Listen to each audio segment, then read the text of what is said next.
सी सी देख रहा हूँ, कोई विशेष कारण है क्या? हाँ प्रभु। और तुम इस पर्वत पर क्यों रहते हो? अब मेरे बारे में छोड़ो और अपने बारे में तुम सब कुछ बताओ। प्रभु, अगर आप जानना ही चाहते हैं कि मैं इस पर्वत पर क्यों रहता हूँ, तो इसका सिर्फ एक ही कारण है। वह कारण है मेरा भाई बाली, जिसके भय से मैं गाय बना। वो नाहर सा दुखदाई है। यद्यपि है मेरा ही भाई, पर भाई नहीं, कसाई है। प्रभु, वो कसाई है। अरे ये क्या कह रहे हो? हाँ प्रभु, प्रभु वो बाली मुझे इतना मारता है, इतना मारता है कि मैं आपको बता नहीं सकता। प्रभु, तुम्हें मारता है? हाँ। लेकिन क्यों?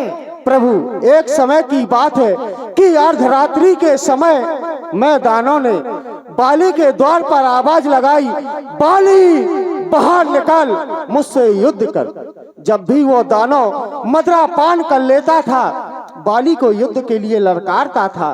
प्रभु,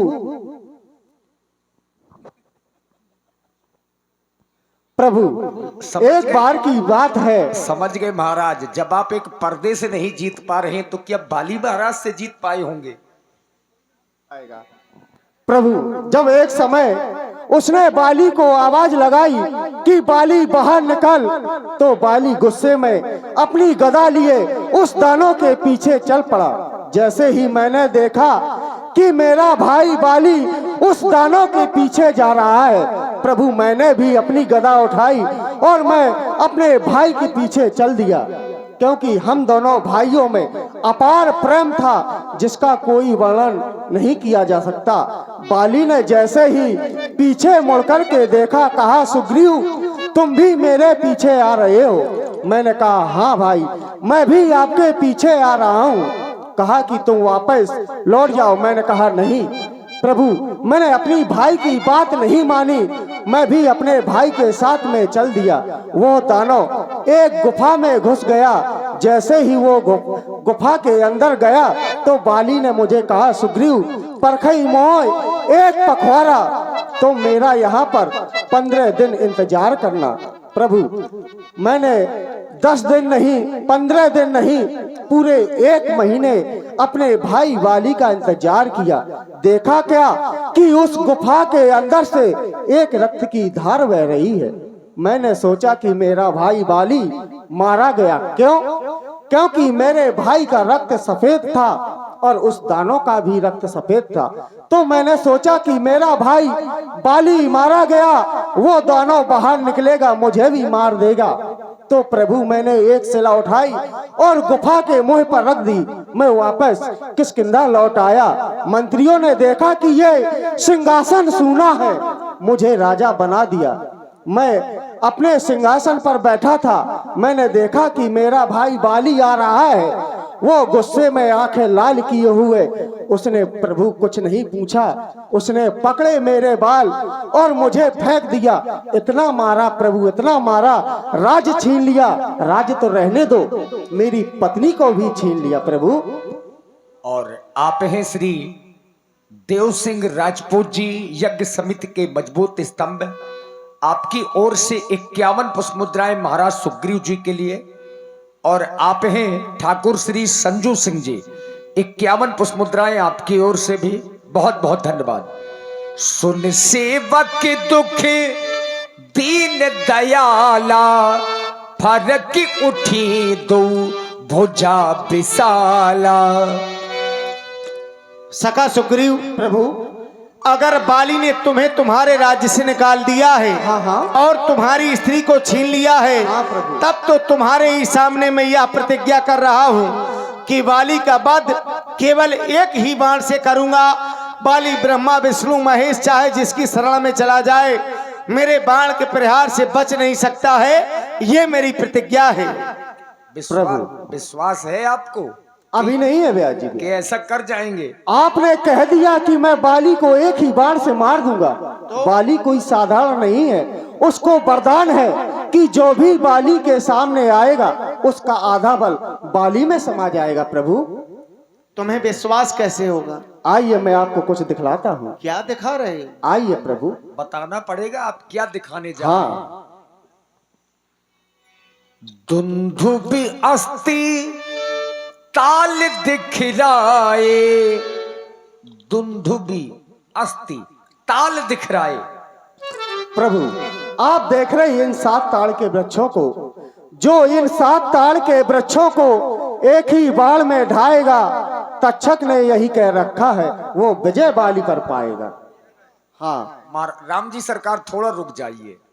इन्होंने केवल 7 ताड़ के वृक्षों के बारे में बताया है, लेकिन ये जो दुंदुभी अस्ति ये क्या है, इसका क्या करना है? प्रभु अगर आपके अंगूठे से ये अस्थि हजारों कोसों दूर चली जाएंगी तो मैं समझ लूंगा कि आप बाली का वध कर सकते हैं। हाँ बिन प्रयास रघुनाथ ढहाए, बिना। जय हो प्रभु, जय हो। क्या बात है। अब विश्वास हो गया है कि आप बाली को मार सकते हैं प्रभु, लेकिन मैं चाहता हूं कि मेरा भाई बाली ना मारा जाए। ये तुम ठीक कह रहे हो कि गलत कह रहे हो? नहीं प्रभु, सही कह रहा हूं। उसने जो किया सो किया। तुम अपने आप से जो कुछ भी कह रहे हो वो ठीक कह रहे हो, लेकिन हमारा ऐसा नियम नहीं है। कैसा है प्रभु? हम तो रघुवंशी हैं और जो कहते हैं बस वही करते हैं।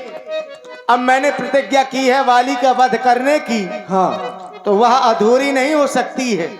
बाली का वध हो करके ही रहेगा। तो कर दीजिए। जाओ, बाली को तुम युद्ध करने के लिए ललकार करके आओ। मैं? जय हो प्रभु। प्रतिज्ञा आपने की और आप मुझे कह रहे हैं कि तुम बाली को युद्ध के लिए ललकारो। वाह प्रभु। लेकिन मित्रता तो तुमने भी की है ना? हाँ तो तुम हमारा सहयोग नहीं कर सकते हो क्या? कर सकते प्रभु। तो फिर पन है ना महाराज के अंदर। हाँ ये तो है, लेकिन तुम्हें पता है कि मैं अपने माता पिता की आज्ञा को मान करके 14 वर्षों के लिए इस वन में आया हूं, और जब तक मैं 14 वर्ष की अवधि पूरी नहीं कर लेता तब तक हमें किसी भी नगर में प्रवेश नहीं करना है। और बाली इस समय अपने महलों में है, इसलिए चाहता हूं कि तुम हमारे मित्र हो, कुछ हमारा सहयोग कर दो। बाली को युद्ध करने के लिए ललकार दो, ताकि बाली महलों के बाहर आ जाए और मैं उसका वध कर दूं। इतना तो मैं कर दूंगा कि मैं बाली को महलों के बाहर ले आऊंगा, लेकिन आप मार देना प्रभु। तुम्हें केवल यही करना है। ठीक है प्रभु, मैं जा रहा हूं। ललकार लगाओ यहीं से। बाले, सावधान बाले, बाली कर मकान खाली और दे दे मेरी घरवाली, नहीं तो तुझे खा जाएगी काली। सावधान बाली। आइए महाराज बाली को आप लोग देखें। यद्यपि बहुत बड़े योद्धा हैं महाराज बाली, इसमें कोई संदेह नहीं, लेकिन जितने बड़े अभिमानी हैं उनसे बड़ा शायद ही संसार में कोई दूसरा अभिमानी होगा। उन्हें अभिमान है अपने बल का। देवी तारा, ऐसा आभास होता है जैसा तुम कुछ कहना चाहती हो। तुम्हारे मुखड़े की आकृति बता रही है अधिक प्रसन्न हो। कहो कहो, क्या कहना चाहती हो? स्वामी देवी तारा, मेरे नाथ, मेरे आराध्य, मैं आपसे कुछ कहना चाहती हूँ। कहो। पता नहीं यदि मैं आपको एक पल भी नहीं देखती हूँ तो बहुत परेशान हो जाती हूँ मैं। कैसा लगता है?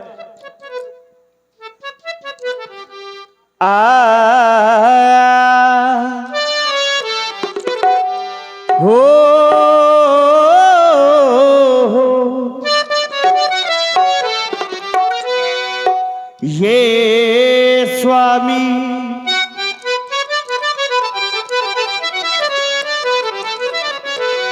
मत जानियो, तुम्हें बिछड़ती मुहे जैसे जल बिने मीन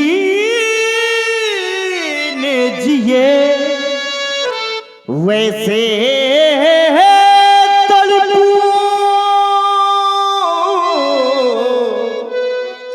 दिन और रात।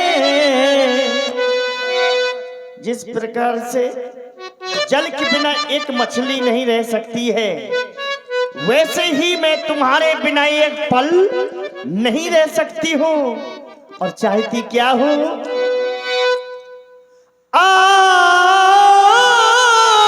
पिया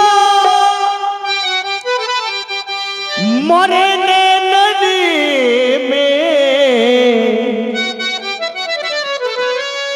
पलक ठाकी तो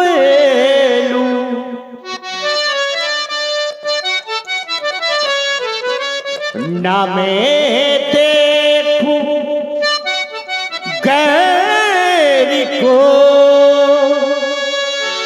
ना मैं तो है